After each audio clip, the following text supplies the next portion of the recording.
길르앗에 우거하는 자 중에 디셉 사람 엘리야가 아합에게 말하되 내가 섬기는 이스라엘의 하나님 여호와께서 살아계심을 두고 맹세하노니 내 말이 없으면 수년 동안 비도 이슬도 있지 아니하리라 하니라. 여호와의 말씀이 엘리야에게 임하여 이르시되 너는 여기서 떠나 동쪽으로 가서 요단 앞 그릿 시냇가에 숨고 그 시냇물을 마시라. 내가 까마귀들에게 명령하여 거기서 너를 먹이게 하리라.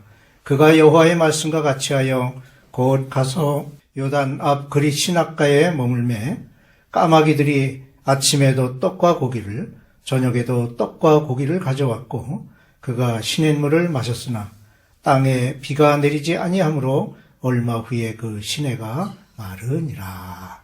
아멘. 아합 왕의 가증스러운 우상 숭배 정책을 하나님께서 그대로 간과하실 리가 없습니다.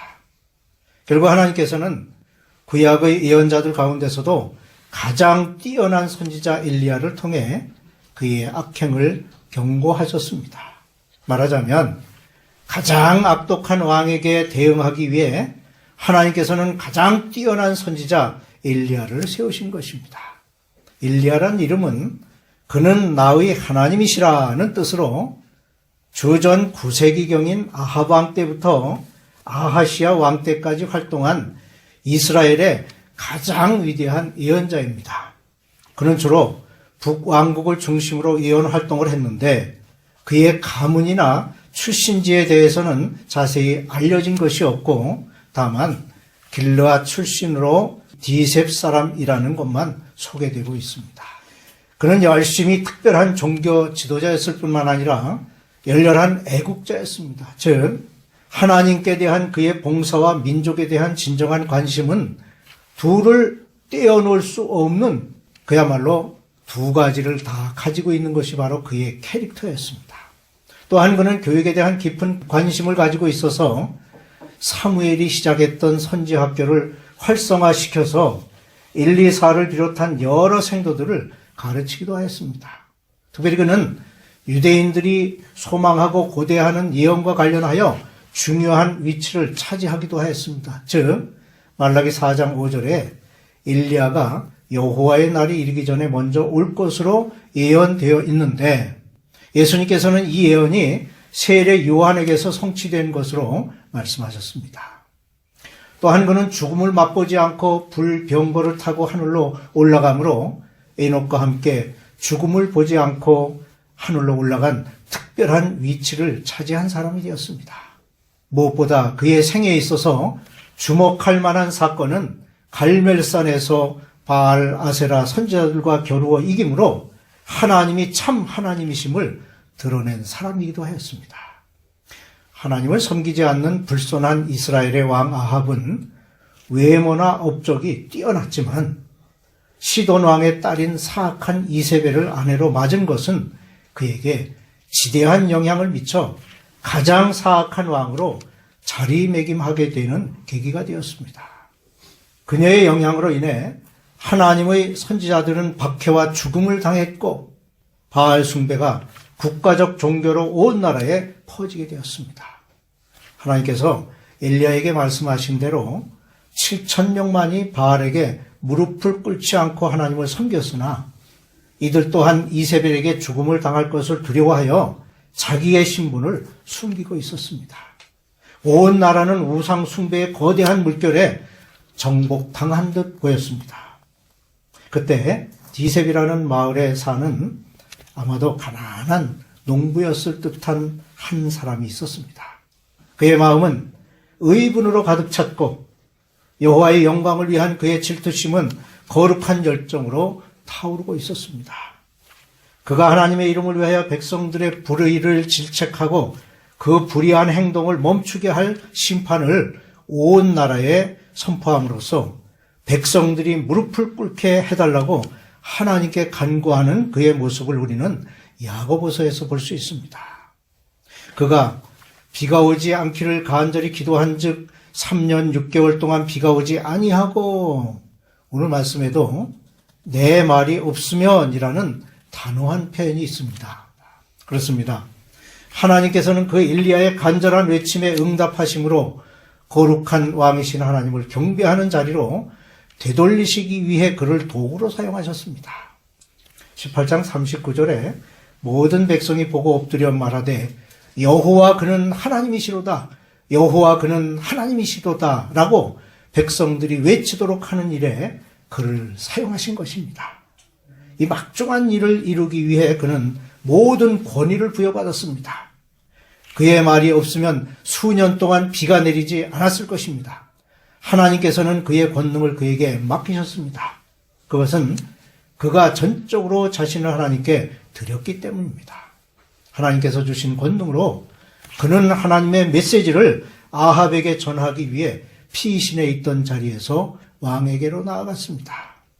엘리야는 우선 하나님을 믿는 믿음을 가진 자였습니다.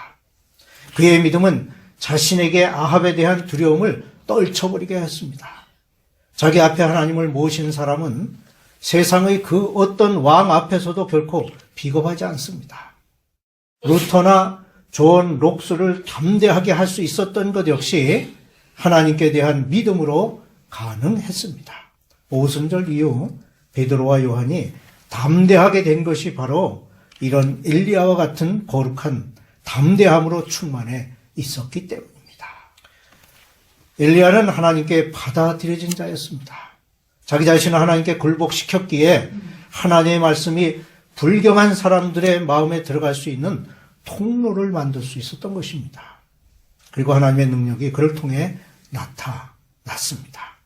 또한 엘리야는 하나님께 수종드는 자였습니다.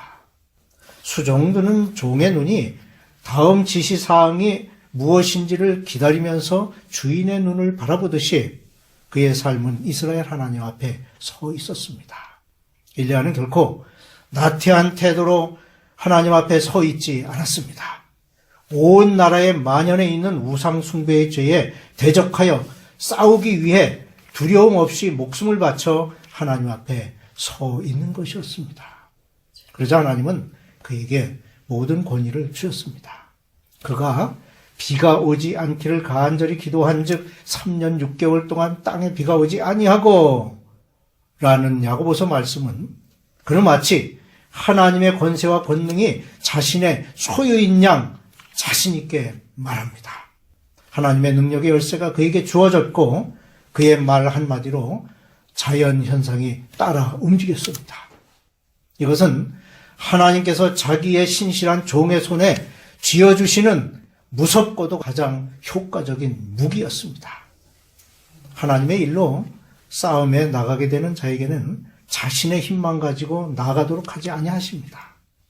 엘리야는 우리와 성정이 같은 사람입니다. 즉 우리와 똑같은 사람이라는 것입니다. 하지만 그가 말하는 것에는 능력이 있었습니다. 앞서 말씀드린 대로 그에게서 가장 주목할 만한 사건이 바로 갈멜산에서의 참신 대결이었습니다. 하늘에서 불을 내려 제단에 놓인 제물을 태우고 가져다 부은 물을 말리는 놀라운 일을 만들어 내고는 백성들에게 명하여 바알과 아세라 선지자들을 기손 시내에서 모두 죽이도록 하였습니다. 이 사건에서 오늘 우리에게 주시는 중요한 교훈이 있습니다. 첫째로 하나님만 의지해야 합니다. 엘리야가 불의 응답을 받은 것은 그에게 특별한 어떤 능력이 있어서가 아니었습니다. 우선 그가 응답을 받은 비결은 하나님과의 은밀한 교통이 있었기 때문입니다. 하나님을 경외하는 자는 하나님과 교통하는 자로서 그런 사람에게는 반드시 하나님이 함께 하셔서 능력을 나타내십니다. 그러므로 우리는 얼마나 하나님과 친밀한 교제를 나누고 있는지를 살펴보아야 합니다. 하나님과 기도로서 은밀한 교제를 하지 않으면 어떤 일도 할 수 없는 것입니다. 다음으로 갈멜산 사건에서 볼 수 있는 엘리야의 모습은 그가 순수하게 하나님을 믿었다는 것에서 그 탁월함을 알 수 있습니다. 하나님의 편에 서 있는 사람이라도 자기 외에는 아무도 없다고 생각하게 되면 실망하기 쉽습니다. 하지만 엘리야는 실망하지 않고 하나님을 단순히 믿었다는 데에 그의 위대성이 있습니다. 엘리야가 그렇게 할 수 있었던 것은 그가 하나님이 어떤 분이신지를 알고 있었기 때문입니다. 하나님은 유일하신 참 하나님이시며 능치 못할 일이 전혀 없으신 전능자이십니다. 그는 그 사실을 순수하게 믿었기 때문에 기적을 만들 수 있었습니다. 둘째로 우리에게도 양자택일의 결단이 주어집니다. 우리가 사는 시대에도 어느 한쪽에 서기보다는 소위 중립을 택한다는 명분으로 타협하는 경향이 있습니다. 선과 악, 진리와 거짓 중에서 어느 편에 서야 할지를 결정하지 못하고 어중간하게 서려 합니다. 하지만 어느 순간 우리는 둘 중 하나를 택해야만 하는 때가 있게 됩니다. 진리로의 결단이 필요합니다. 18장 21절에 여호와가 만일 하나님이면 이라는 구절은 진리를 안다면 단호히 그 진리를 선택하라는 것입니다. 복음을 듣는 사람은 그들이 하나님을 섬기고 예수 그리스도를 그리스도로 믿을 것인가를 결단해야 합니다. 그 결단은 명확하고 확고한 것이어야 합니다. 믿음의 사람은 갈멜산 사건의 말씀에 나오는 사람들처럼 자신의 입장을 애매하게 표현해서는 안 됩니다. 무엇이 진리인지를 알게 되었을 때 분명하게 그 진리 편에 서야 하는 것입니다. 그리고 완전한 성별함으로 결단해야 합니다. 우리는 성별된 삶을 살려는 결단을 해야 합니다. 주님을 따른다는 것은 모든 면에서 성별된 삶을 사는 것을 말합니다. 세상과는 구별된 삶을 사는 것이 무엇보다도 중요하며 이것은 결단에 의해서 가능합니다. 결코 쉬운 일이 아닙니다. 그러므로 결단하며 의연히 나아가야 합니다. 셋째로 변함없는 의지가 있어야 합니다. 선지자 엘리야에게서 들려주는 또 하나의 교훈은 우리가 변함없는 의지를 가졌을 때 하나님께서는 그것에 축복해 주시고 생명을 주신다는 것입니다. 이것이 바로 엘리야를 그토록 위대하게 만든 요인입니다. 엘리야가 지닌 변함없는 의지는 모든 진실된 위대함의 근원이 됩니다. 겉으로 보기에는 위대해 보이는 모든 행위도 이것에 기초하지 않으면 그것은 거짓이며 위선이 될 수 있습니다. 또한 우리의 의지가 성령에 의하여 이끌리고 통제되지 않으면 그것 또한 잘못된 것입니다. 우리의 의지가 성령에 의해 통제되는 만큼 우리는 새로운 사람이 될 수 있으며 위대해질 수 있는 것입니다. 그러면 이러한 성품의 능력을 어떻게 얻을 수 있습니까? 어떤 사람은 태어날 때부터 다른 사람보다 강한 멘탈을 가지고 태어나기도 합니다. 하지만 대부분의 사람들은 그것을 얻으려고 힘쓸 때 갖게 됩니다. 그것을 얻을 수 있는 구체적인 방법은 첫째, 훈련을 통하여 습관화해야 합니다. 우리의 일생은 선택의 기회로 가득 차 있습니다. 그때마다 이러한 성품을 훈련시킬 수 있는 기회를 잡아 훈련하며 습관화해야 합니다. 둘째, 위대한 목표가 있는 사람은 결코 낙담하거나 흔들리지 않습니다. 그러므로 우리는 크고 위대한 목표를 가져야 합니다. 큰 목표를 가지고 행동하는 사람은 그 목표대로 위대해지며 변함없는 의지를 지닐 수 있는 것입니다. 셋째, 성령께서 우리의 의지를 강건하게 하시고 깨끗하게 하도록 하나님께 항상 간구해야 합니다.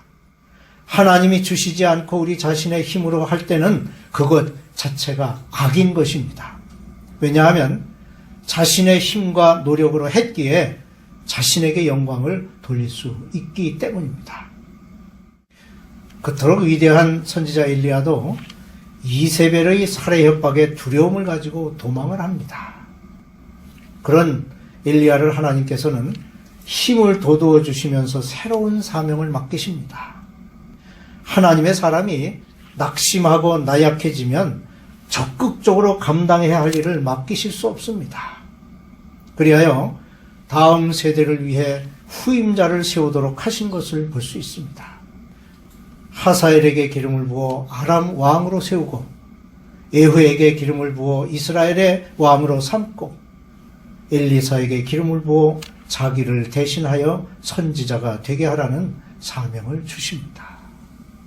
그러므로 우리에게 어떤 역할이 맡겨지면 믿음을 가지고 적극적인 자세로 응답하고 최선을 다해 역할을 감당해야 할 것입니다.